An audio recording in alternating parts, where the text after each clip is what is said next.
Good morning and welcome to Today in LA. I'm Mike Amon. Sorry a little about the late start. We had a little technical problems that we have taken care of, and we're off and running on a Friday, actually the 8th day of March as we head and we're moving fast toward spring break at Troy University, which starts today or after classes today. And then, of course, the week off for the college students, and then, of course, Charles Henderson and many of the local public school systems will be shut down later on this month. But right now, we're going strong on a Friday, and it looks like a good weekend if you want warm weather. If you want rainy weather, there could be some rain coming in here on Sunday. But it looks good for today and tomorrow. So for your outdoor activity, you want to go fishing, you want to go camping, whatever.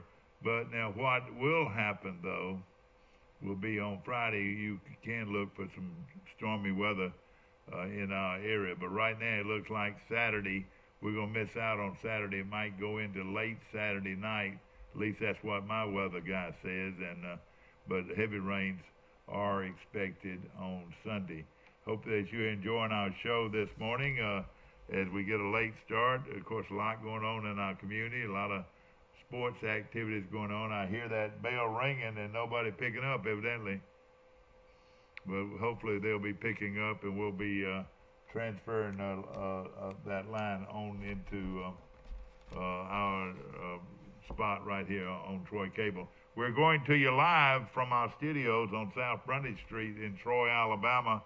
That's Lower Alabama and Troy. Of course, we're located 40 miles south of Montgomery and 40 miles north of Dothan. And, of course, right in the middle of there is Troy University in Troy, Alabama, one of the great places to live. I spend a lot of time in that place right there, Bird Drugs, and have breakfast, expecting to have some good hot grits and bacon and toast today for breakfast, Mike. Yeah, I mean, it's really good. I love the bacon there, and I love to get a milkshake with my bacon. Yeah, well, that's awfully early. I don't know if they want to do a milkshake at breakfast time, though, Mike. Do they normally do that for you? Yeah, they do that. You think they're gonna turn down money at Bird's Drug? Well, I don't think so, but of course the breakfast is delicious, and I really enjoy going there and eating. And it's always somebody comes into the store that I haven't seen lately, so it's a good vocal point. We've got a new place coming up downtown, Mike. It's called Ground Floor.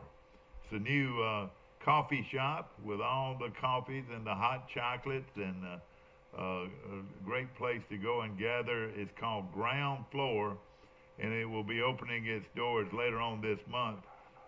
But of course, you want to just drop in and see what they're doing there. And of course, they're going to have music there, Mike. They're going to have just a great place for folks to gather. Yeah, that'll be close for the college students to go to downtown, so that'll be good. Mike, I didn't enjoy the play last night. I left at intermission. I did not like it. Well, it was just too much. Oh, it's probably politics. too dumb to understand what they were saying, but I just didn't enjoy it. That just wasn't me, Mike. It just was not me last night, and I apologize to all the folks that put it on. They had a good crowd, and it looked like they actually brought people in to laugh.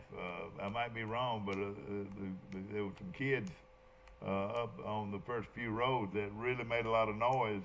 And they acted like they were very interested in what was going on. I wasn't. I didn't enjoy it very much. When you got improv, you don't really know what's going to go on. That's right. You're exactly right. You're kind of just seeing the crowd and kind of just playing off each other. So that's kind of a different kind of comedy. It's not like scripted. Yeah, I agree. So I think people have to realize, when you're doing improv, it's just kind of trying to do whatever you can to get laughs, I guess, and then trying to feed off the people you're on stage with. How many people are on stage at one time? About 7 or 8, I would think. Wow, that's a lot. And were they like making fun of the South type stuff? No, I didn't see any of that. I didn't see them making fun of anything. It was I think, you know, a lot of the people enjoyed it. I just couldn't get into it, you know, just to be honest. I mean, I enjoy improv, but you gotta realize it's not like a comedian going in there and telling his funniest jokes type stuff. Exactly. It's not gonna be like Jerry Clower That's or anything right. like that. But I'm sure college kids probably got into it. Yeah. My buddies are getting ready to make the long walk, Mike. This morning, 36 members of the Alpha Tau Omega fraternity, ATO fraternity, at Troy University will embark on a 128-mile trek to Panama City Beach to raise funds to provide hunting and fishing expeditions for wounded warriors. And 4 young men from Pike County are included in that rank, and they will be stepping out on the walk for the first time. And it says, I'm really excited to get started on this journey, said Bradley Paramore. You know who that is, don't you? Is that somebody related to Bill or Marcus? I don't know. Marcus Paramore's son is going to be making the trip. And, hey, 126-mile walks, no easy journey to me. I mean, would you have to, like, consider pledging that fraternity out of high school, considering you probably had to walk 126 miles? That's right. Exactly. I'm sure. But somehow I don't want to pledge ATO. Well, I don't think it's mandatory that you got to do it, but I know that's just funny though. I mean, but it is part of it. That's great that they're doing that again. I mean, and that sounds like a great cause. I want to say they've done it for the last 4 or 5 years. If someone's out there that can comment on this, we would enjoy it. It says we've had numerous people on the show that have done it. It says I would see these guys preparing for the week by walking up the streets with their packs. You're gonna try to drive their route today and cheer them on the way to the beach? I don't know. I need to go through Geneva and see somebody in Geneva first, but I don't know if I will go down their route or not. But I think they'll be going through Enterprise in that way, so I could easily do that. Okay. I would see these guys preparing to walk up the streets and their packs and thinking that they were crazy, but now I'm actually doing it. Bradley Paramore is speaking to the media. It says, I'm really excited to get started on this journey.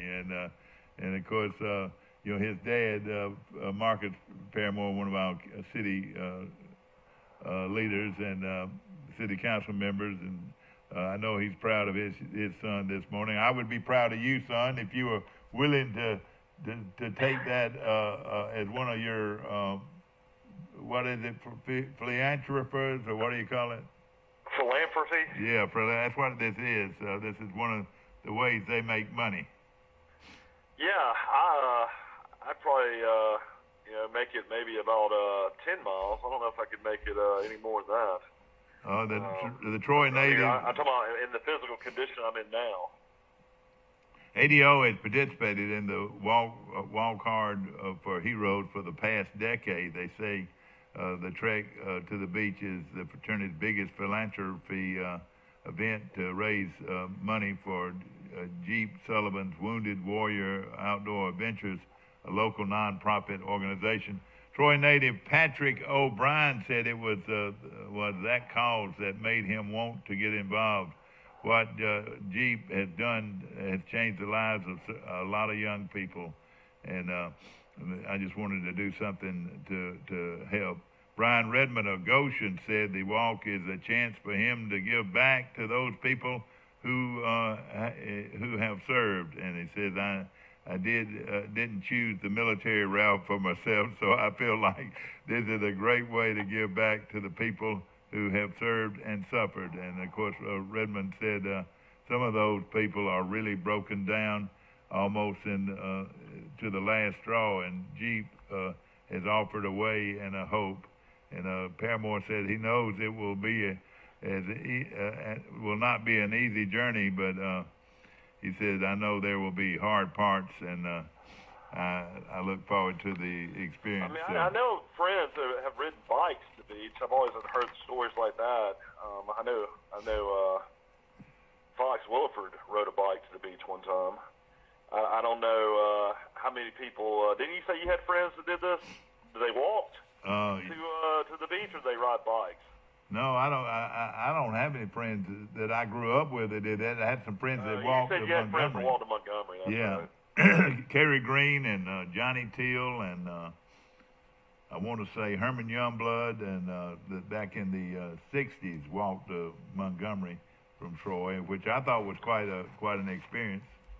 I will say the weather's not supposed to be great, so I hope these guys have plenty of rain gear, and I know they get put up in churches at night. Yeah, they do. They've got it set up pretty good. You know, they've been doing it all these years, and a lot of churches along the way. Imagine if they would have walked early this week during this cold. Man. Oh, I know it. But it's going to be better weather. In fact, the cold weather is not out of here, but it's out of here for the weekend and for the next few days. So I think it is a good time to go. The Sunday is what we're concerned about. They should be close to home by Sunday. I don't know how that works, but it says another guy said, "I'm scared for the mental roadblocks that are going to come, but in the end, it will be worth it." Paramore said. So, you know, you're right. You're walking along and you say, "Well, I walked 25 miles and my legs are killing me." Or I walked 30 miles and my legs are killing me. And then I look up and I've got another 100 miles to go. That's pretty scary. Yeah, there's some crazy hills in Enterprise. It really is. It really is. Between Enterprise and Hartford, you're right. Like being on a roller coaster. ATO Philanthropy Chair John Richards said success of the Walk Hard is extremely important to him.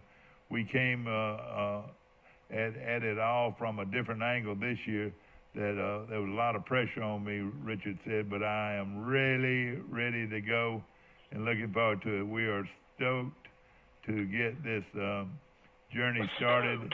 Stoked. That's like a young person's term. That is a word that you don't hear much. We are stoked, STOKE, to get this journey started to hiking to Panama City, and the fraternity will reach Pier Park in Panama City on Wednesday. And hopefully, like when I say something that's like really good or tastes good, I always say it's the fire. Yeah. Well, let me just say this: the most important part of this is on Wednesday. A lot of times the chancellor will drive down, but they march through Pier Park. You know, right in downtown Pier Park, Mike. And it's Troy University's ATO fraternity coming in from a 128-mile walk, and hopefully the streets will be crowded with people welcoming them back, because nothing's more important than somebody in the crowd, you know, really rooting you on after you do such a wonderful thing, 28-mile walk to help kids that are needy. Yeah, I've always wondered. I guess I've never really asked. I wonder how many people have quit in the middle of it. I know it. You're right. It's got to be some people. You're right. My legs hurt, and I'm just talking about it. The fraternity brothers will hear from wounded warriors at night during the walk, and Pike County native and ATO brother Bailey Singleton will also be participating in the walk. Efforts to reach Singleton were unsuccessful, but this is a wonderful adventure, and I'm sure, I don't know exactly what time they got started, but buddy, what a trip they've got in front of them, no question about it.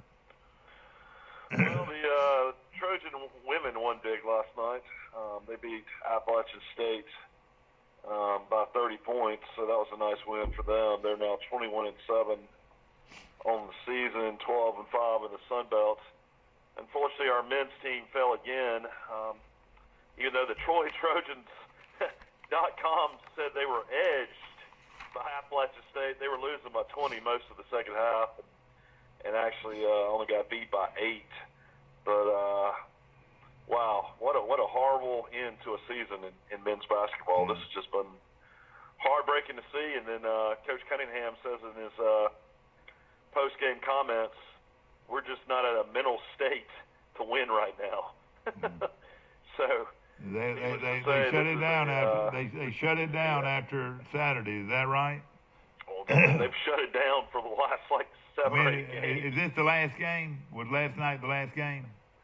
unfortunately, they got one more left against the great Cliff Ellis in Coastal Carolina, and I'm sure that'll be a beatdown. Who beat South Alabama by 25 last night. So yeah, I mean, it's just one of those seasons that you never think that one player can determine a season, but when Bernardo got suspended and then had a concussion and was suspended during his concussion, I mean, I don't know how they honored him with the senior class the other day if he was suspended. Yeah, I know. Did they do it or what? Yeah, he was part of the ceremony. Well, that was a class act on the part of the coaches. Class act on the coaching staff because I mean, usually that wouldn't be the case. But I mean, I guess you got to look at what he did during his career. Exactly. I mean, you ever seen a Troy team fall apart like this? Never. And but you know. He was the reason they were good at one time, and yeah, I'm sure if he would have played, they probably would have won half those games they lost down the stretch, don't you think? I mean, you got to think they would have probably gone at least 4-4, maybe. Yeah, big baseball action, Mike, this weekend. North Alabama comes to town. That's the first time they've been here for a while to play baseball, and. Of course, in the last non-conference weekend series of the season, Troy will face off with in-state rival North Alabama in a 3-game set at Riddle Pace Field Friday night. Game times are 6 o'clock tonight in the opener. It should be pretty good weather for this. And 4 p.m. on Saturday and 1 p.m. on Sunday, the finale. I wouldn't doubt if they didn't end up possibly moving this to a doubleheader on Saturday because of the possibility of rain on Sunday. But if you're going to play in the rain, the best place you can be in America is Troy University's Riddle Pace Field, wouldn't you say? Yeah, but I mean, if it's severe weather, you can't play, lightning and stuff like that. This is surprising to me. Who's your favorite UNA player of all time? My favorite UNA player of all time, Johnny Williams. He was a star baseball and football player. That's right. A lot of people didn't realize that he was a star baseball player too. No question about it. Troy is 6-6, Mike. That surprised me, including a midweek loss to Tennessee at the Hoover Met Tuesday night. Sophomore Levi Thomas is 2-0 though, has been outstanding on the mound in the first 3 starts this season, racking up 18 strikeouts with just 6 walks. So. Hopefully they'll throw him tonight and get started good. We don't have enough pitching, it doesn't look like. Friday night, the start, of course, Friday night victories to start this year's junior softball. Grant Stewart is 1-1, will start Saturday's contest after picking up his first win in last Saturday. And, of course, Troy with 5 solid innings. Coach Mark Smart is yet to announce the pitcher for the 3rd game on Sunday. Of course, Troy is in the top 40 nationally in both home runs and doubles, while posting the 4th best batting average in the league. That's surprising me a little bit about home runs, Mike. Doesn't that you? Yeah, they're usually a team over the last few years that have really just hit a lot of doubles, a lot of triples, but not a lot of home runs. So maybe that's going to be a good thing on down the road. Well, Rigby Mosley is batting over 400. In conjunction with the weekend set, the baseball program will host its annual alumni weekend. I wish I could be here for that, but I'm not going to be able to be here. But we're coming back, all former players and support staff, specifically honoring a 40-year anniversary of the 1979 team and 35th anniversary of the 1984 national, 84 team. The 79 squad, coached by legendary coach Chase Riddle, was his first year at Troy, and he reeled off a 20-game winning streak that still stands as the longest in Troy history. Isn't that amazing? That Riddle's first year, Mike, he won 20 straight games. That's phenomenal. And of course, the 84 team broke the school record at the time for wins with 39 en route to a 3rd place finish at the NCAA Division II College World Series. and it's the first season in Division I for North Alabama. They're 2-9 right now. Has gotten off to a rough start, dropping their first 3 starts, but that didn't particularly matter. The Citadel, they were swept by the Citadel last week. Citadel has a pretty good team, don't you think? I don't know. I've never known Citadel to be great in baseball, but maybe they're decent this year. Local news that's interesting. Auburn reserve linebacker enters NCAA transfer portal. Guess who that is? The guy from Troy? Richard McBride. McBride is eligible to play? Richard McBride is coming off a severe neck injury that kept him out of the 2018 season as a sophomore. He had 13 tackles, 2 stops for loss. The Troy native will enter the transfer portal. He was not expected to go back to Auburn. So, let me tell you this. I hope Troy will jump all over him. He's a heck of a player. The big question is he's a redshirt senior. Just can play 1 year. So he's only eligible for 1 year. And the big thing is, has he graduated yet? Wait a minute now. If he's a redshirt senior. Well, he will be a redshirt senior. Okay, so he just had 1 year? So he's only got 1 year left. But I'm just saying, does he have, has he graduated from Auburn where he can play immediately? Yeah, that's. I'm wondering about that too. It would really, I think that'd be something that Troy people would love to see, because he was a great high school player, and I'm sure he's been a pretty good college player. Because he was a redshirt sophomore in 2017, and he didn't play because of a medical issue in 18. So I would assume now he's a redshirt junior. All right, if he's a redshirt junior, he can. I'm saying he was a redshirt junior in 2018. Okay. Because there's no way that he could. I mean, he's already redshirted. So I imagine when he was out with a neck injury, the only thing I can think is if they gave him a medical red shirt with the red shirt. Yeah, no question. I guess you'd have to find out what. It's not saying what he would be in the classroom. Yeah. But that would be. I'm thinking he's only got 1 year left. It would tickle me to see Richard McBride play for Troy next year. And but if he's coming off a neck injury in Auburn, basically is parting ways with him either way. I mean, you really want to risk that if you're Richard McBride? But apparently, I know. Well, I mean, evidently he wants to play. Evidently, he must be cleared, I guess. Yeah, exactly. Tell you what, those neck injuries, though, that's dangerous. Yeah, that is. Of course, he actually suffered a broken neck. Is that right? Well, they didn't say broken neck. They just said missed the last neck injury. Neck injury. So I'm sure some people out there listening probably know the situation a little bit better than we do. This is just an article off AL.com. Also, local news: the Alabama High School Athletic Association did not add more Davenport to their All-State team. So I noticed that. She was not picked to be on the Alabama All-Star basketball roster. They make her look like she's a villain. Isn't that pathetic the way they've handled this?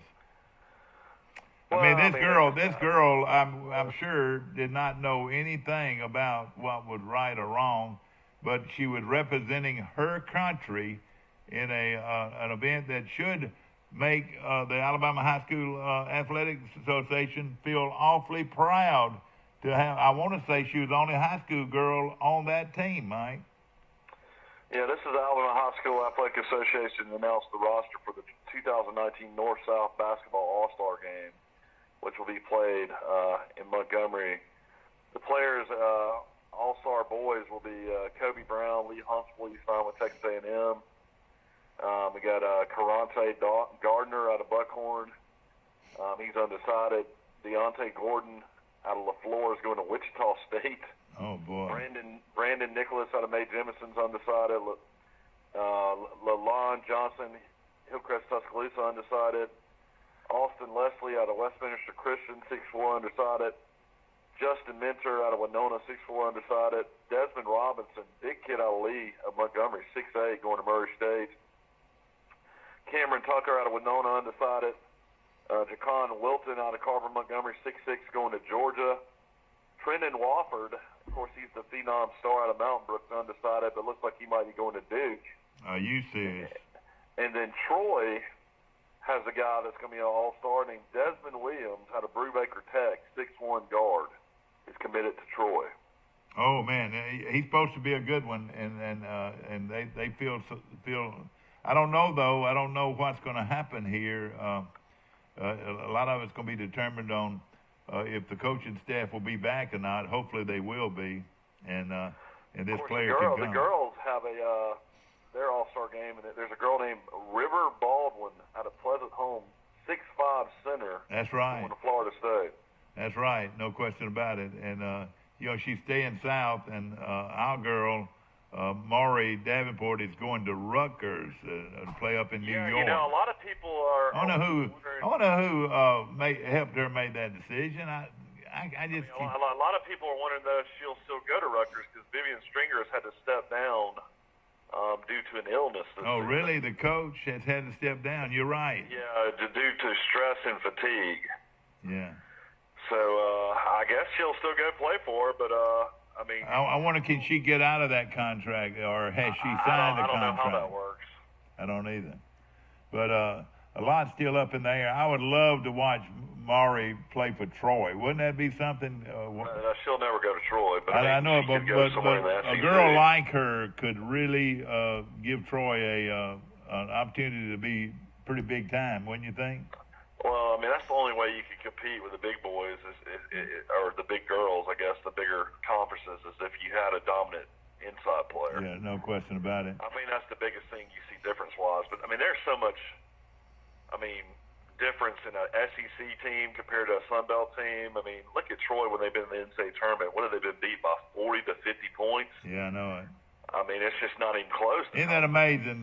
Isn't that amazing? But a player of her stature, to play in the middle, to block shots and score, would really help a team like Troy. In Troy, Alabama anymore. She's willing to move all the way to Rutgers. Yeah, so I understand. I don't see her in Troy playing basketball.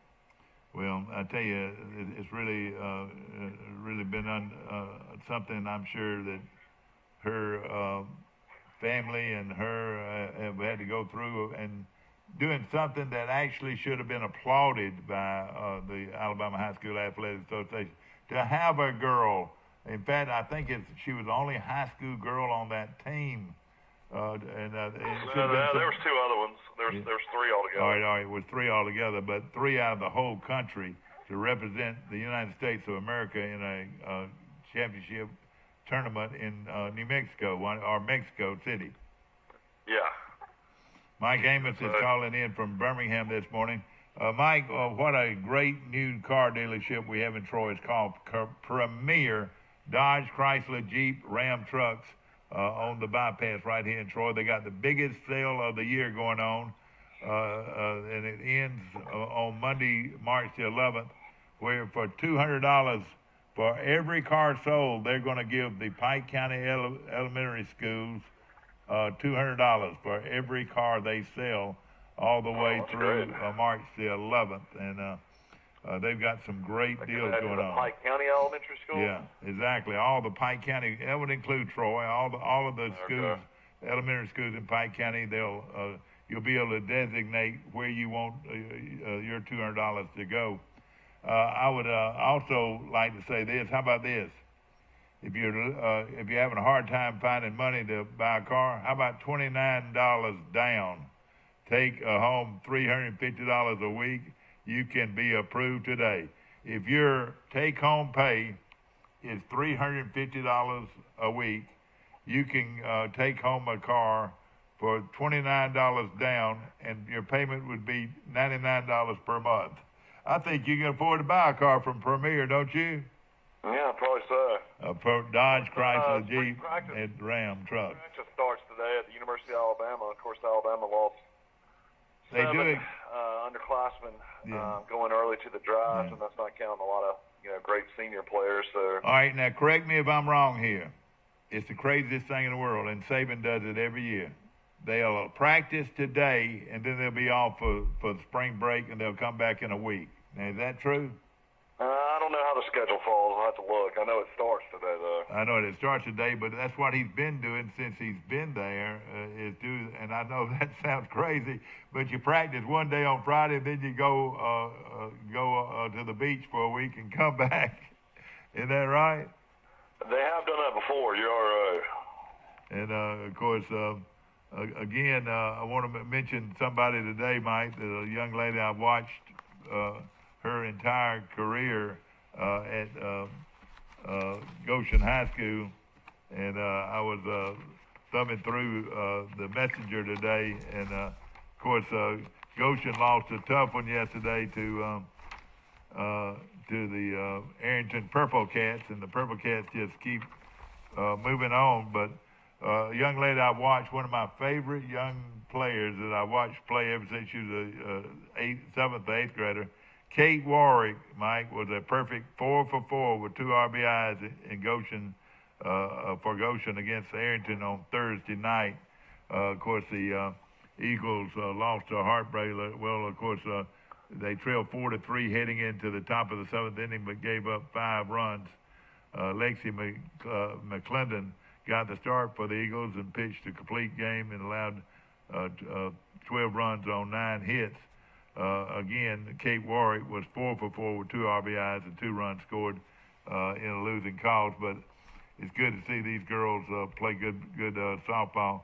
I want to mention also Charles Henderson of Troy.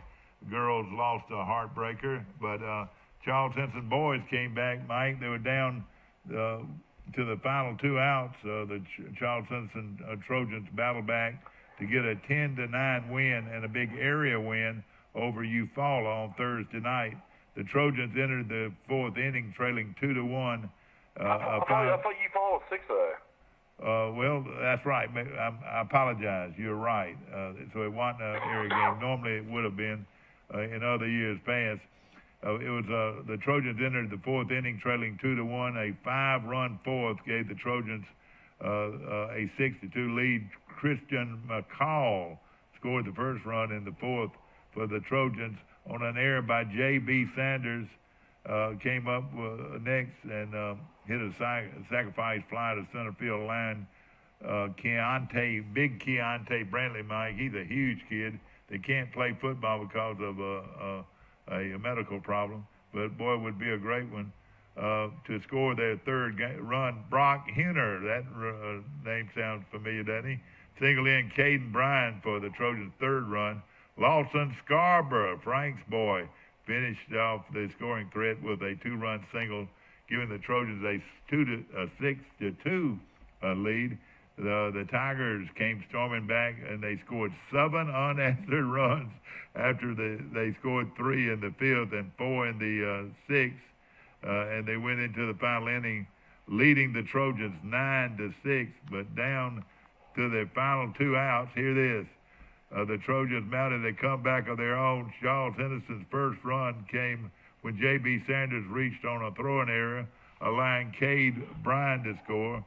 With the bases loaded, Scarborough singled and scored both Sanders and Pollard. Boy, I wish I could have seen this game to tie it at 9. And then Anthony Gerber walked with the bases loaded to drive in what turned out to be the winning run. The Trojans finished with 8 hits. And I was thumbing through here this morning, and Scarborough went 3 for 5 with 4 RBIs. Brock Henner finished with 2 hits, and Pollard, Bryan, and Stallworth each had 1 hit. Walker Stallworth got the start for the Trojans. Stallworth pitched 5 innings, allowed 5 runs on 3 hits, in which were earned on 3 hits, 6 hits, and 3 walks. And Gerber also got the mound for the Trojans at the end. The Trojans will be back in action on Saturday when they host Dale County High School, and then it's a doubleheader. They'll play Dale County at 1:30, and then at 4 o'clock they'll play Luverne. These games will be played at the baseball field on the Trojan campus, and of course the name that's what I call Hogan's Hole. Those games will be played, and of course a lot of baseball going on. And I want to also compliment Charles Henderson's girls softball team. They're 16-7 after a tough loss. So both those teams are playing very well right now, and a lot of ball been going on.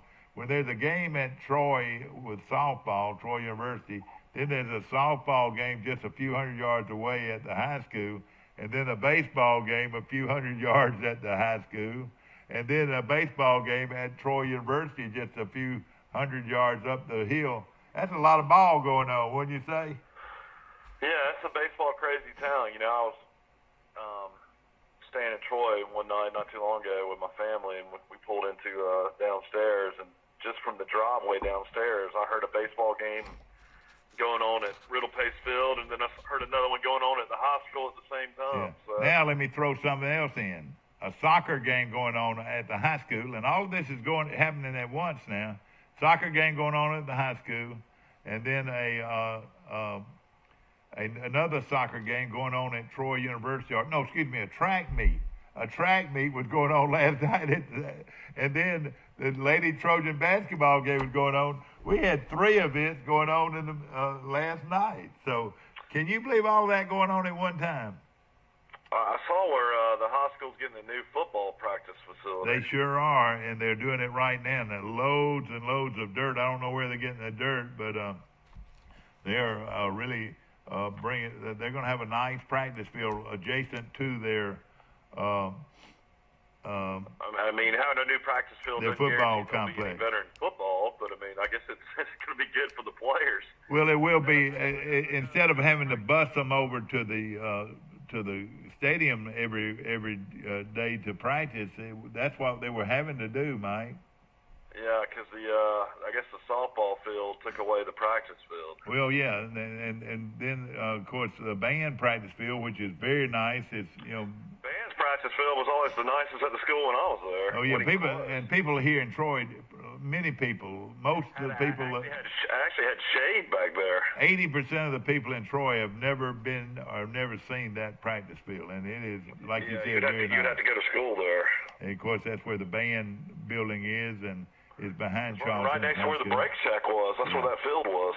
Mike, I was in a wonderful town yesterday, and I tell you what, if were you in Andalusia? No, I was in Greenville.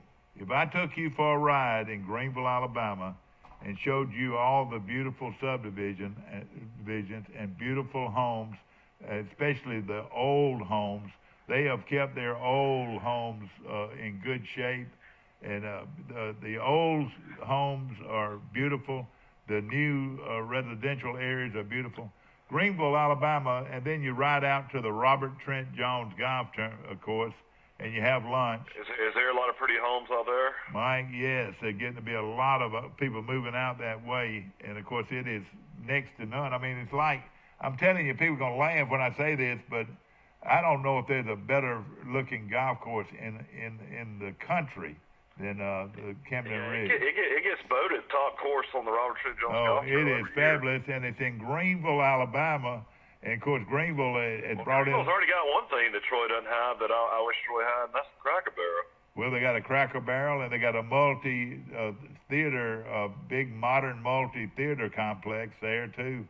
And brand new high school. Of course, their private school, Fort Dale's one of the best in the country. Greenville, Alabama is a wonderful place to live, I'm telling you.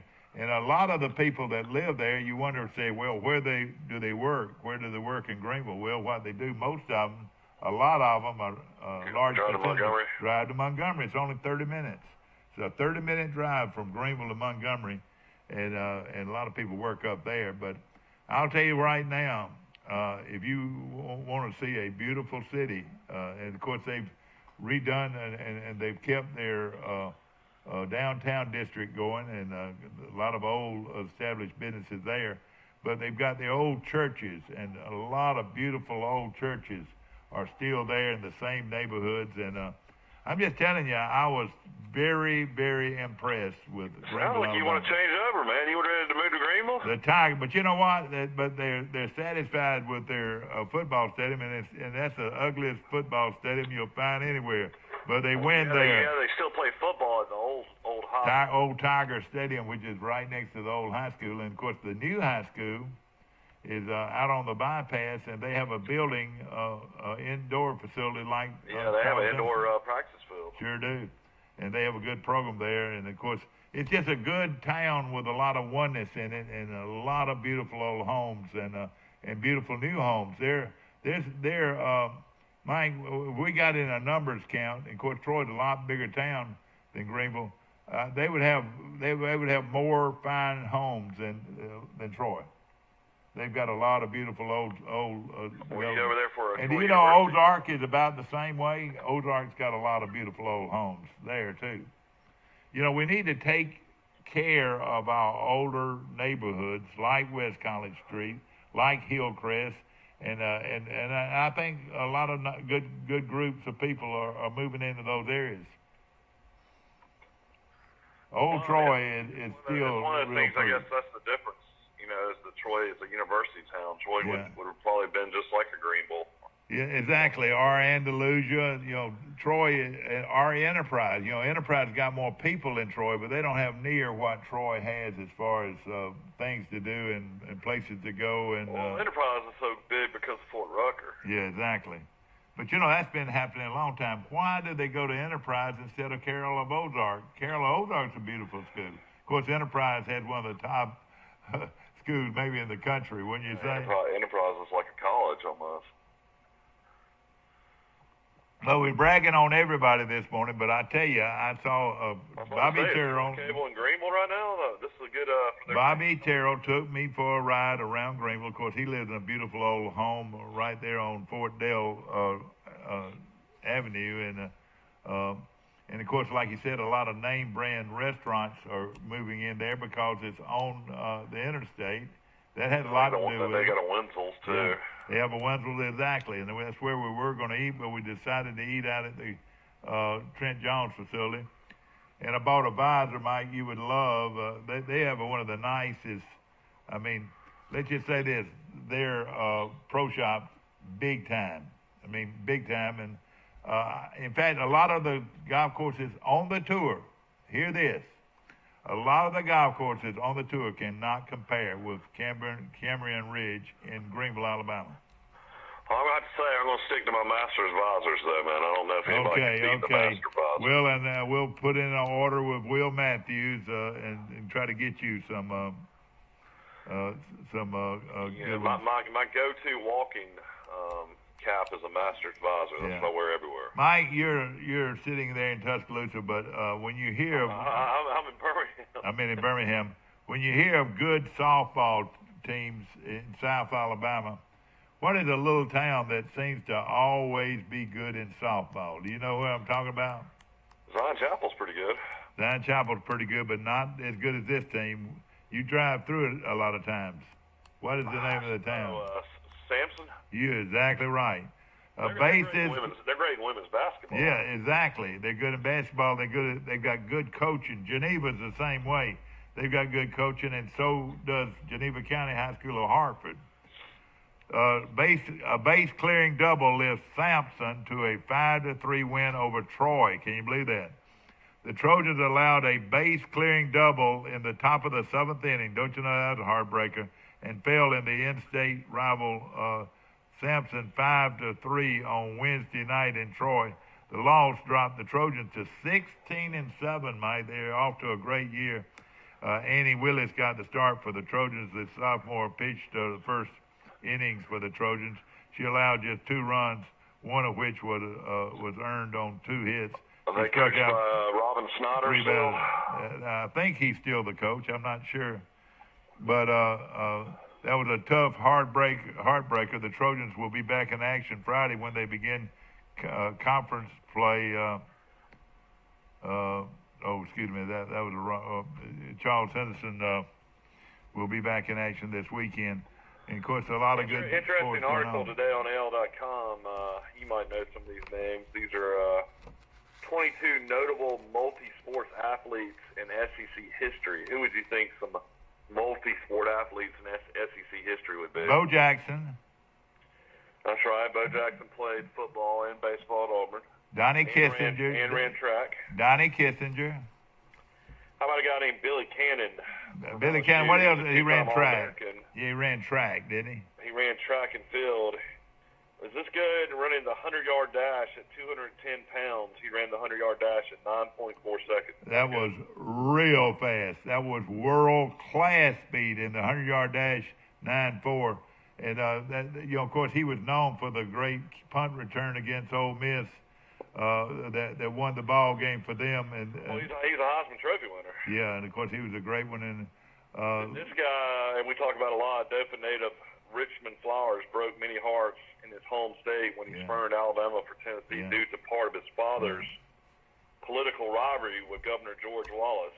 That's right. Flowers Sr. was an Alabama attorney general who opposed many of Wallace's segregation policies. But a lot had to do with the track program at Tennessee. Tennessee had a much better wide receiver for the Volunteers, setting a school record for receptions and scoring in Tennessee's lone touchdown in a 10-9 victory over Alabama in 1968. He was a three-time All-American in track and field, excelling in the high hurdles, missing the spot on the 1968 Olympics team due to injury. Yeah. I didn't realize he had and I know him well. I watched him perform. I saw him one day in the state track meet in Auburn, and Jerry Allen was a very good friend of mine, and he won the state 3A championship.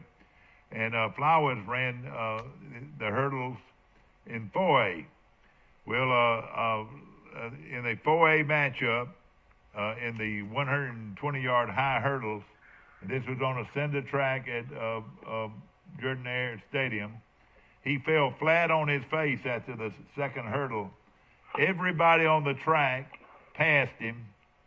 Instead of laying there and feeling sorry for himself, he got up and finished second. That was one of the most courageous things I've ever seen in sports. And I've talked to numerous people over the years that saw that, feel the same way.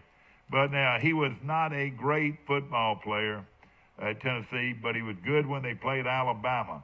Against Auburn. Auburn. Pretty good, though. He played in pros with Dallas Cowboys. Well, he did. He played second in the secondary. And, anytime a guy's that fast, and, of course, he ran – let you know how impressive Billy Cannon's 9.4 was. Richmond Flowers ran about 9.7 and broke the state record in the high school sprint as a sprinter with a 9.7.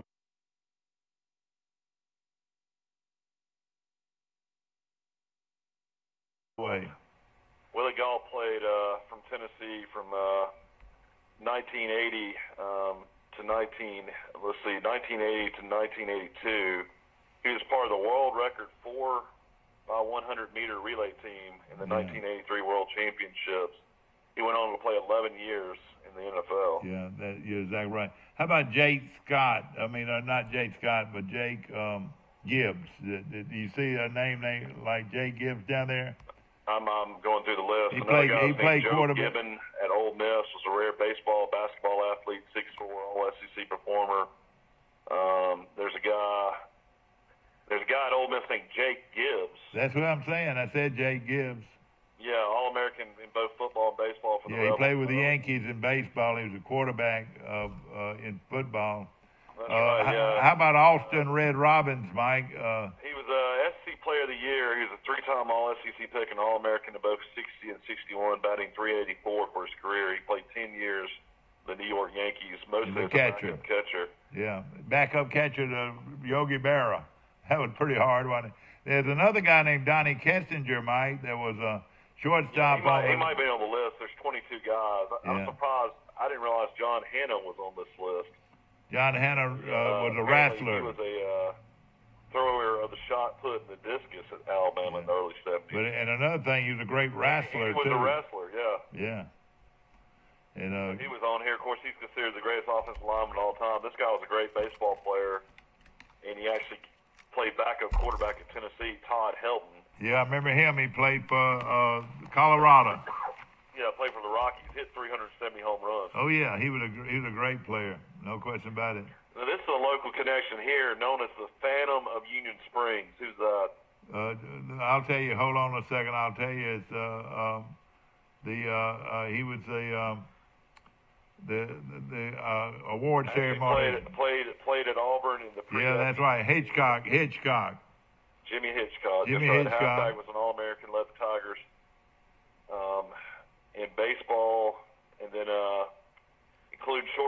in the majors with the Boston Bees. Yeah. Well, and his brother, Billy Hitchcock, was the manager of the Atlanta Braves for years. Yeah, that's right. And let me tell you another little story. They were first cousins, or cousins to the late, great Dr. J.O. Colley here in Troy. That's and, right. You know, the Colley Award given away every year, like the Hitchcock Award. Then this guy played quarterback at Alabama, but was more known for baseball. He played a lot in the blowout. Butch Hobson. That's correct. Former Boston Red Sox third baseman. In 1977, he hit 30 home runs for the Red Sox. That's right. That wall, you know, in left field. If you could get the ball up in the air, Mike, you could hit a lot of home runs at Fenway Park, and that's what he did. This guy was on the 1934 National Championship team at Alabama. Who would that be? That would be, let me tell you exactly. Professional football with the Redskins, and then was a star baseball player at Alabama, playing in the minor leagues until 1942. Hold on, Dixie Howell. That's correct. From from Hartford, Alabama. That's right. There's another guy from Hartford, Alabama that was a Hall of Famer, Mike. His name was Early Wynn, and he came from Hartford, Alabama. Did you know that? Early Wynn pitched for the White Sox and the Cleveland Indians. This guy was from McCalla, Alabama. McCalla? Played football in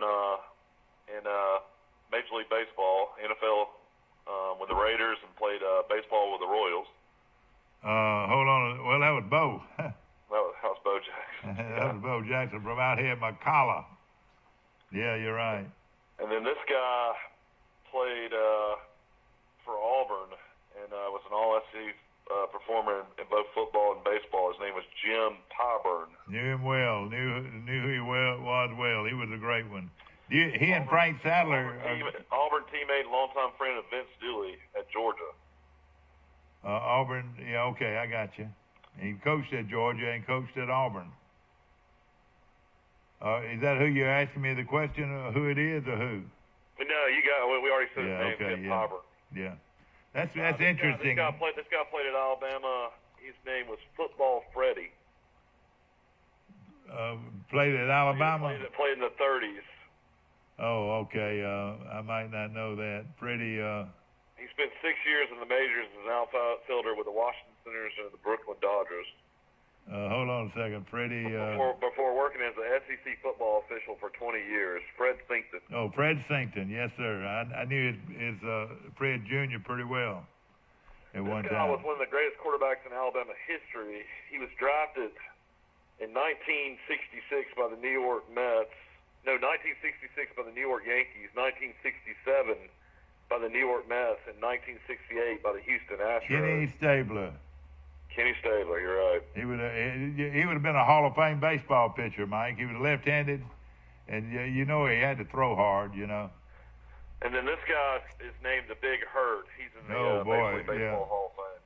And, of course, he came out of Columbus High School in Columbus, Georgia. Played tight end at Auburn for a while. He didn't play but about 2 years at Auburn, and, of course, he's a Hall of Famer now. And this guy played at Auburn, was playing in the 46 to 49 range, was a great baseball player and football player. His name was Travis Tidwell. Yeah, he was a great one. Yeah, I remember him. And then this guy goes by one name, Herschel Walker. Herschel Walker ran track, and of course, you know, I think he threw the shot put at one time. But do you know? Let me tell you a little story. Bo Jackson never beat Herschel Walker in a track meet. Did you know that? They ran. Now, just think now, when Georgia and Alabama... Herschel Walker weighed 220 pounds, ran the 100 as quickly as 10.1 seconds. That's right. That's 100 meter. That's 100 meter. That's like a 9-1 100-yard dash. He was faster than Bo Jackson, Mike. Herschel Walker was. A lot of people don't want to mention that. Now Herschel, I don't know if he ran the 40 as fast as Bo. Bo ran the 40 in 4.18. How fast is that? Well, a lot of Bonneville said that's the fastest time ever, but he weighed 220 pounds, didn't he? It's not officially, noted by the NFL like at the combine, but they say that happened. 4.18 in the 40-yard dash. That's just mind-boggling. And then the most amazing thing about Herschel Walker, which is hard to believe, he earned a spot on the U.S. Olympic bobsled team in 1992. Yeah, that's right. That's right. Now, let me tell you now, he wasn't as good a football player, I don't think, as Bo was. I think Bo was a better football player than Herschel. Herschel had to get going. I think Bo was at top speed quicker than Herschel. But in a 100-yard dash, and they ran 3 or 4 different times in SEC meets and also dual meets that they used to have. And just think how many people have been out there to watch that, Mike.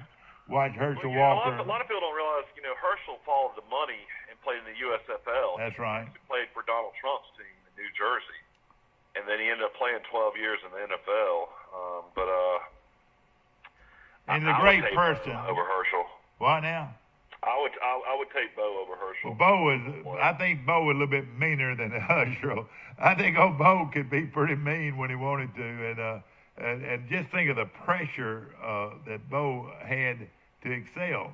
Like at Troy that day where the little left-hander for Troy struck him out 3 times. And then the fans started getting on him and they called him wrong way, Bo, wrong way, Bo. That was the year he ran the wrong way and Alabama beat him on the goal line. Well, look at that. Aren't I pretty this morning? Who is that guy? Whoa, who is that guy?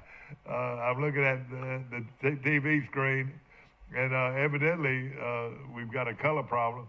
But, Mike, it was amazing what great athlete he was. But what he did on that last... Henry Ruggs III out of Robert E. Lee High School, of course, he's a really good receiver for Alabama, had 11 touchdown catches last year. They had Alabama's junior day, and reports are he ran a 4.25 40. That is really fast. A 4.25 40. And that was junior day for the pros, or what?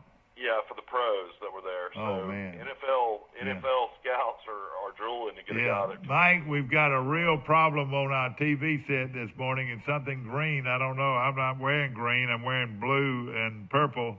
But we're going to take a short break. We'll be back. Hey, folks, are you tired of spending hard-earned money on a gas grill only to have it burn up in less than 2 years, not to mention burning your food? Here at Southern Grill and Patio in Troy, Alabama, we carry the Holland Grill line. They've been around since 1988, and there are people right here in Troy that have had theirs for over 20 years. These grills are guaranteed not to flare up. You can grill, steam, or smoke on your new Holland Grill today. Come see us at Southern Grill and Patio in Troy, Alabama, inside Town & Country Flooring Center. If you've had an accident or just want a new look for your vehicle, come see us at Troy Paint and Body, where we do it right the first time. Our staff has more than 100 years combined experience and can handle repairs and paint work on any make or model. We also offer a lifetime guarantee as long as you own your vehicle. Our 24-hour towing service means we're here when you need us. Troy Paint and Body, where we may meet by accident, but you'll be glad we did. So come see us at Troy Paint and Body, located on South Brundage Street in Troy beside the post office. When you are handed the key to a new Bill Jackson Chevrolet Buick or GMC, rev up your imagination. Think of all the places you can go in some of the most stylish, best quality cars available on the market today. Feel confident driving vehicles with superb dependability and safety ratings. And smile, you saved a ton of money because you bought at Bill Jackson. Let the only thing holding you back be the end of the road. A Bill Jackson Chevrolet Buick GMC vehicle will not only change your life, it saves you money like nowhere else. Troy Cable Security makes it easy to stay aware and stay in control of your home wherever you are. User-friendly interface allows easy navigation for lights, locks thermostat, video and garage doors. Never worry about leaving your garage door open or the front door unlocked. Your mobile app can send alerts to your phone for alarm and no alarm events. Know when your children arrive home from school with video response. Make sure your home is powered by Troy Cable Security for ultimate access, awareness, and protection. He might have worked out for or headed to the cages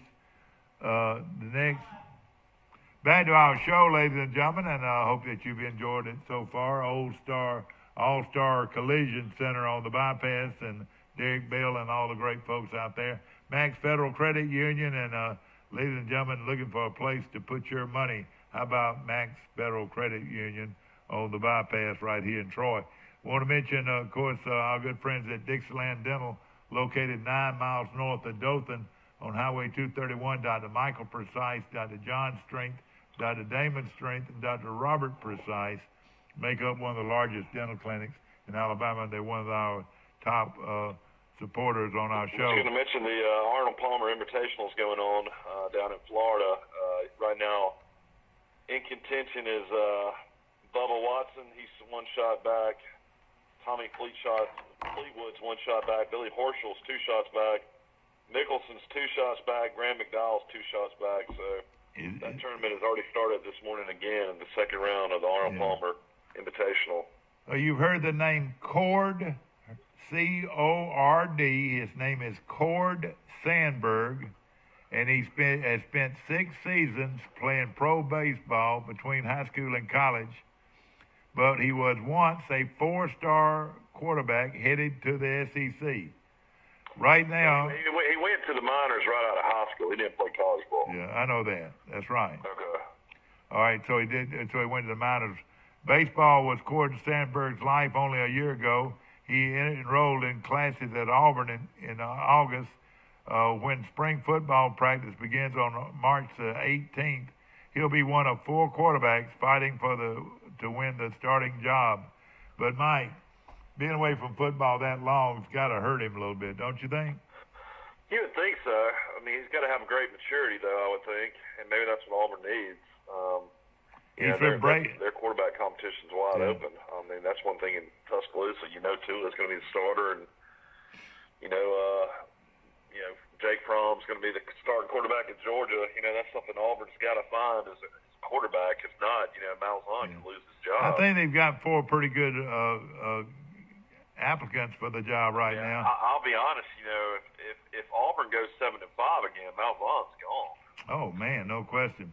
Philadelphia Phillies is where he was last year at their spring training camp at Bradenton, and of course he's now heading back to the football fields, and he is considered yesterday, it's been done before. Jake Booty did the same thing, played Major League Baseball, then went to LSU, and then Chris Winkie, played in the minors for several years, won a Heisman Trophy at Florida State. Exactly right. And of course, again, he was in Double-A, so that's pretty good baseball, Double-A, and playing in Reading, Pennsylvania. Don't you know that's pretty good? Double-A is usually where your top prospects are. Yeah.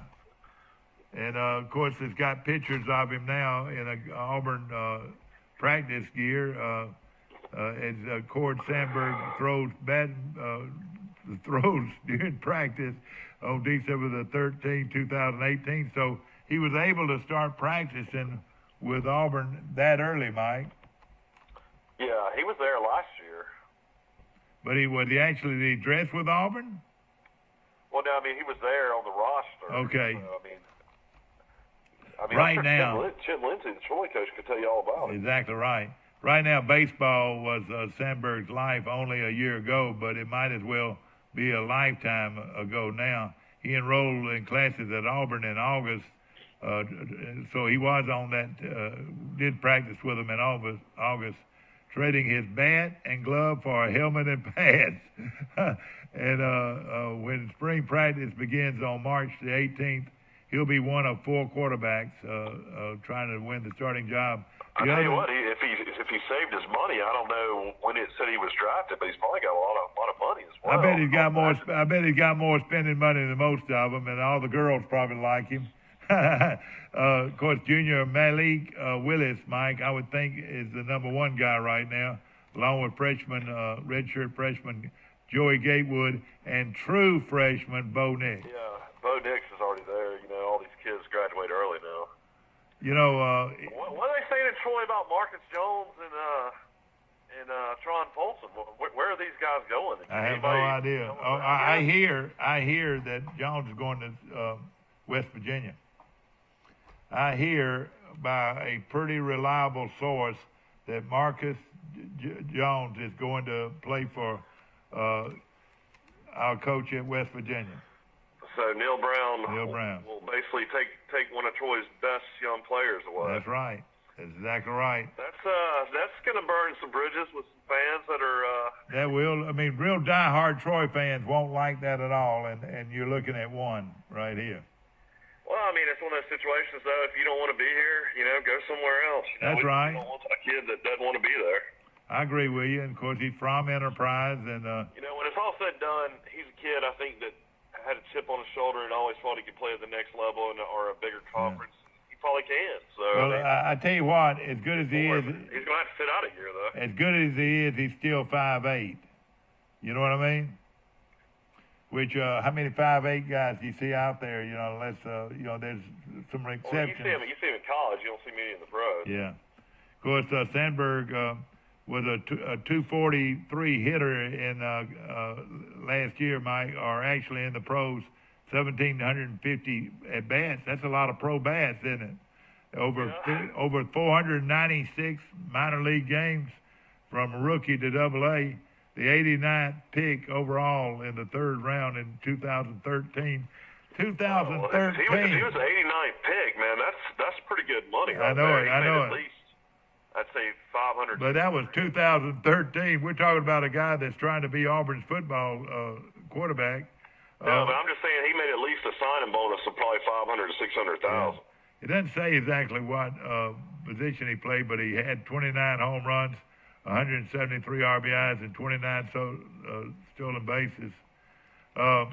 This is something that's pretty interesting. He played in Class 7A state. He was the Class 7A State Player of the Year in 2012 at Manatee High School in Florida, Mike.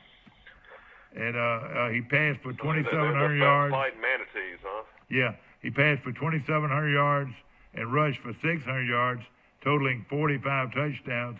He finished a 3-year career as a starter with 75% of his passes. That is really impressive right there. Throwing just 11 interceptions to 79 touchdowns in his high school career, according to the Sarasota, Florida Herald. Well, I'm sure he'll get a shot in the spring. It'll be interesting to watch. All right, he will. Listen to this now. The 4-star recruit ranked as the number 8 dual threat quarterback in class 2013, committed to Dan Mullen at Mississippi State. Boy, he would have been a heck of a player at Mississippi State, I bet. Yeah, I'm sure he would have been. But Malzahn wanted him too.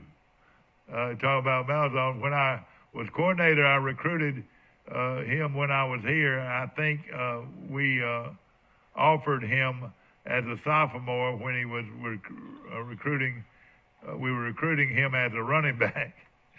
He came to camp at Auburn, caught Auburn coach's eyes. We had a relationship with him, and he was considered not playing professional baseball. He really was a good quarterback. But, hey, I think what happened, Mike, money. They must have paid him a bunch of money to sign a pro baseball contract, the way it looks here. And as even Sandberg played baseball for all those years, he never really let football go. Chuck Sandberg said his son used to sit on the couch every Sunday during the fall and not only watch the games on TV, but dissect them endlessly. So he's always been a big fan. Talking about Cord Sandberg, a kid that is trying to be the next quarterback at Auburn. Mike in high school at Manatee, and you know how good a football is being played in Florida. He was 40-4. That's impressive. And well, maybe this guy's gonna be the answer. Yeah. Will and says 3 seasons ago as a starter when Sandberg made it. Usually is not very good developing his own quarterbacks, guys he's recruited. If you look at Malzahn's career, he's only won with guys coming from transfers from other programs. He did it with Cam Newton. Yeah. He transferred from Florida. He did it with Nick Marshall. He transferred from Georgia. He did it with Jared Stenham, who transferred from Baylor. All right, as can Malzahn actually develop his own quarterback? Yeah, I don't know. Chuck Stanberg made his debut, Mike, against Alabama State this past season with a 63-9 win by Auburn. He was 24-year-old true freshman quarterback. Was in on 3 drives. 1 went for a touchdown. Completed 1 screen pass for 22 yards and carried the ball 3 times for 35 yards. So Sandberg was hoping to get another update on how far his son had progressed when Auburn beat Purdue so badly in the Music City Bowl. But Gatewood was who was given a chance to quarterback. Put in Gatewood. Yeah, exactly.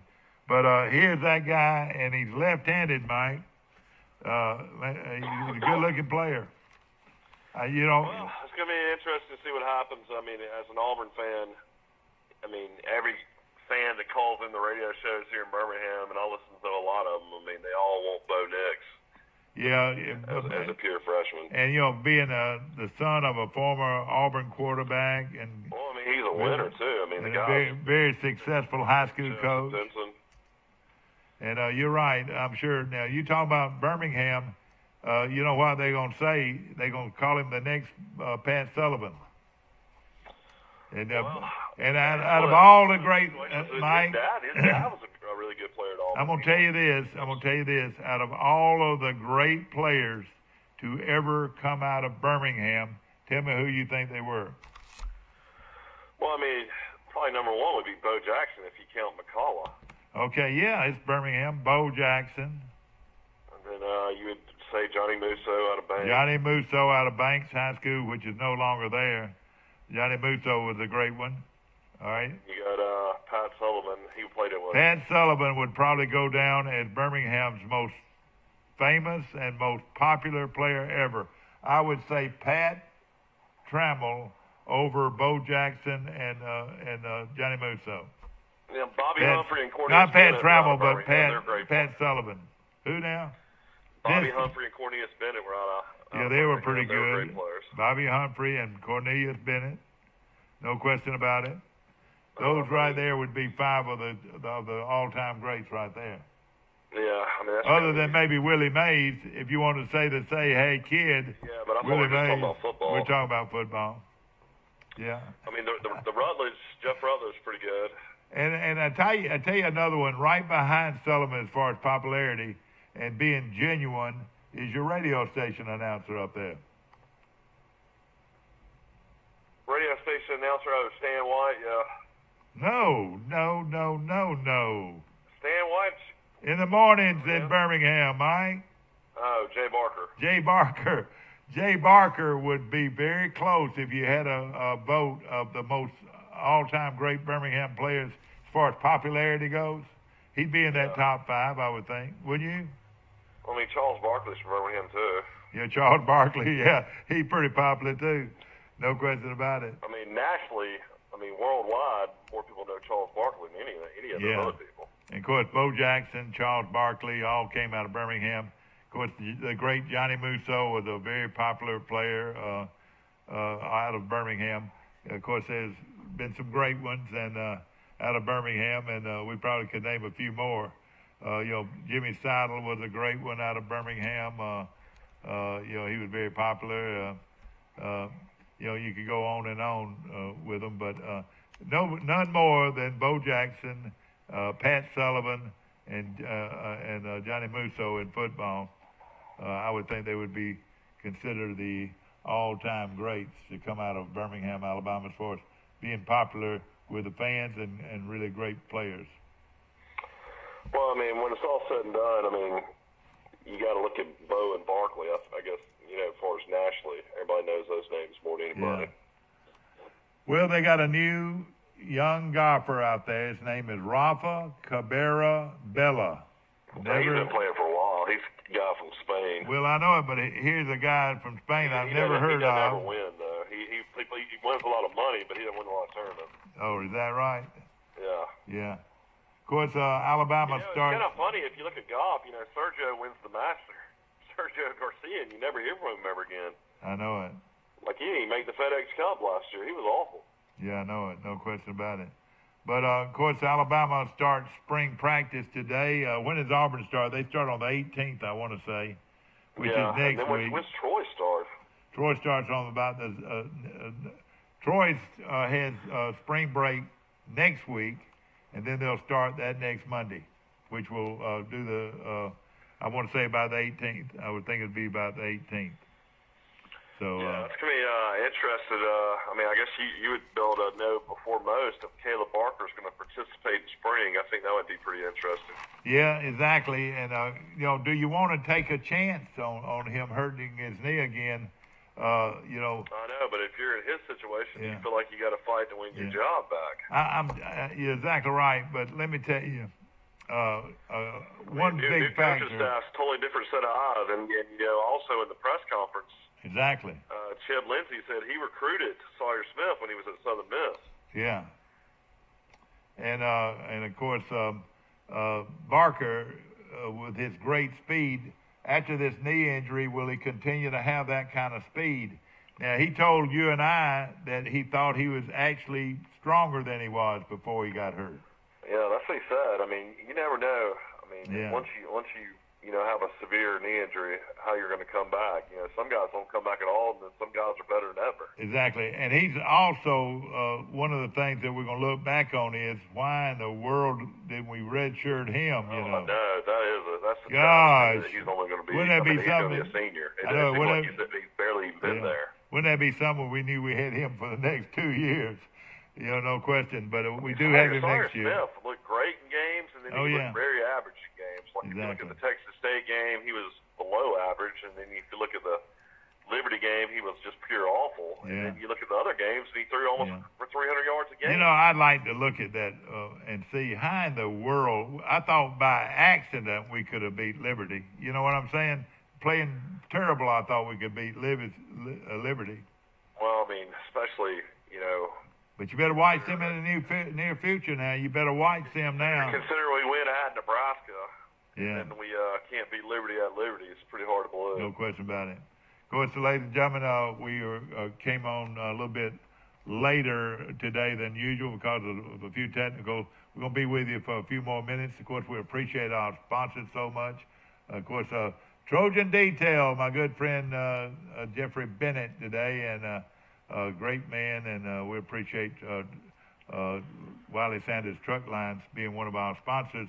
Also, our good friends at Bird Drugs. And I was in between Andalusia and Florala, and there was a big, huge Wiley Sanders truck just parked in the guy's yard. Oh well,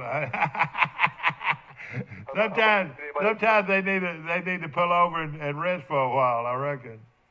No question about it. I guess guys can take big 18-wheelers and park them at their house. Yeah, no question. I want to mention our good friends at Pike County Ford on the bypass right here in Troy. And you talking about some deals. They've got some great deals going on in their truck line. And, of course, no better truck made today than the F-150 from Ford. Pike County Ford on the bypass. They're right in the middle of a huge sale. So if you want to take advantage of some great savings, go by Pike County Ford today and tell them you heard it all on Today in L.A. Wise Office Supply, my good friends Lane and Lyle Wise, of course, very strong Troy people. Express Oil Change on the bypass now can not only service your vehicle, but can fix your vehicle. They've got mechanics on duty right now that can serve you today at Express Oil Change on the bypass. Wells Fargo Advisors. Colin McCreary, Mike, just got back from one of the big golf tournaments, and he'll be coming on our show before too long. Is he going overseas again this year? Yes, he does plan to do that. And he'll also, we got coming up, Mike, one of the great golf tournaments in the world, to me, is in Jacksonville, Florida. And people sitting here watching this on TV. They moved the Players' Championship up this year. All right. And where are they going to be now? When will that be? I think the Players' Championship is going to be next week. It's next weekend. Yeah. Yeah. And ladies and gentlemen, it is a spectator's opportunity. It's the only. To me, it's the only golf tournament that I know of where they let just anybody that walks up in the gates. Have you heard that? Yeah, I mean, they have the biggest crowd. That you can, if you want to go watch a good golf tournament, it's a great opportunity right there. Yeah, the Phoenix Open and I think the Players Championship have the biggest galleries every year. All right, and they'll have as many as 75,000 people there in their probably on Friday and Saturday, or Saturday and Sunday. Yeah, I would like to. My mother-in-law, is a huge golfer and has played some of the best courses in the world, and she parred the 17th hole. Did she? The island hole? The island hole, yeah. The island hole. Your mama-in-law parred it. No question, it's one of the great holes in golf. And now, just sitting around that hole alone, they say there's 30 to 40,000 people. Where do they put them, you reckon? Well, I mean, I guess they have the seating capacity. They can just all get around there. It's kind of like an amphitheater. Yeah, no, you're exactly right. But the problem is, where do you stay when you got a place like that? But, of course, Jacksonville, Florida's a pretty big town, wouldn't you say? Yeah. How far would Jacksonville, Florida be from, like, Panama City Beach? Would that be about 4 hours? Probably about 4. From Dothan, I would think it's about 4 hours. Like if you drove from Dothan to Jacksonville, Florida, I think it'd be about 4 hours. I don't know. It might be farther there because you got to think from Dothan. Well, no, from Dothan to Tallahassee's an hour and a half, so maybe that is right. That's right, yeah. I mean, from Troy to Tallahassee's 2.5. See, you go past 75. 75 goes south, and you go you on I-10. You continue to go past 75 south, and it takes you into Jacksonville, Florida. Yeah, I was reading an article the other day. They said the Jacksonville Jaguars are probably going to lose their franchise in football. I had a feeling. They'll probably end up going to San Antonio, they said. Yeah. I had a feeling that would happen. Jacksonville, I didn't think Jacksonville. Well, there's too many NFL teams in Florida. Yeah, and there's so much other things to do than go watch a football game in Jacksonville. You got a big beach and all that going on too. Yeah. I want to mention, of course, again, ladies and gentlemen, spring break at Troy University, and also we got tournaments, basketball tournaments coming up next week. Our basketball team is completely out of it. Tomorrow, and everybody says if they win, they're in the NCAA tournament, which is hard to believe. Do they play them at home or where do they play them? No, they play them in Fayetteville. And then Auburn will host Tennessee. Tennessee's been playing lights out. So Auburn is looking for a huge win against the top 5 team tomorrow in Auburn. Yeah. I watched the Auburn-Alabama game, and Alabama just dominated that first half. And I said, but again, they weren't shooting very well. And I said Auburn just loves the opportunity. They're not but 10 to 12 points down at the half. And I think they knew that in the second half they would be able to win a game. Yeah, I think I read the other day the all-time series record between Auburn and Alabama in basketball. Alabama's like 98-60. They've dominated that series. Well, they have because of the great Wimp Sanderson. We don't give Wimp Sanderson enough credit. He was a great coach too. Well, yeah, Sam Newton was a good coach, but not as good as Wimp. Wimp was a showman, Mike. I mean, they packed that place for games that he coached in. And he's great on the radio, and he does a great job as a color guy. Yeah. He does Alabama games non-conference on TV. Does he? I tell you what, he was a great coach. And the ornery fella now, I'm telling you. But Mike, you remember how Wimp Sanderson would not come out on the court until right before the game. Do you remember that? I remember. Yeah. He did not come out of the dressing room, him personally. He stayed in there, and when he came out for the final 2 or 3 minutes or 5 minutes left before the game started, he would get a standing ovation, and it was like he was a celebrity, And he wore those plaid. He wore those plaid. Coach Bryant, going into his office, when Coach Bryant decided to give him the head coaching job after CM left. And and of course he wore those plaid coats and all that. Those black and white saddle Oxfords, and he was just the players were scared of him. Yeah, oh yeah, and he had these fans, Mike, that it would be of his face, but they would have a hole where your eyes were, and everybody when he came out, they would stick that fan in front of his face, in front of their face, and everybody, it would be thousands of Wimp Sandersons. It was the Wimp Sanderson scowl. Yeah, you remember that scowl, and boy, he could look at a referee and give him a hard time. No question about it. But man, well, I'm about to get going for the day, but I'll be talking to you on Monday. All right, well, it's good to hear from you, and ladies and gentlemen, we're gonna close now too. And of course, hope you enjoyed our show, and you'll be with us bright and early Monday morning for Today in LA. You can watch us also again at 1:30 right here on this channel too, and go to our Facebook channel TC2. TC2 and scan and watch many of our shows that we have done over the last few years, and we appreciate Troy Cable for bringing you Today in LA.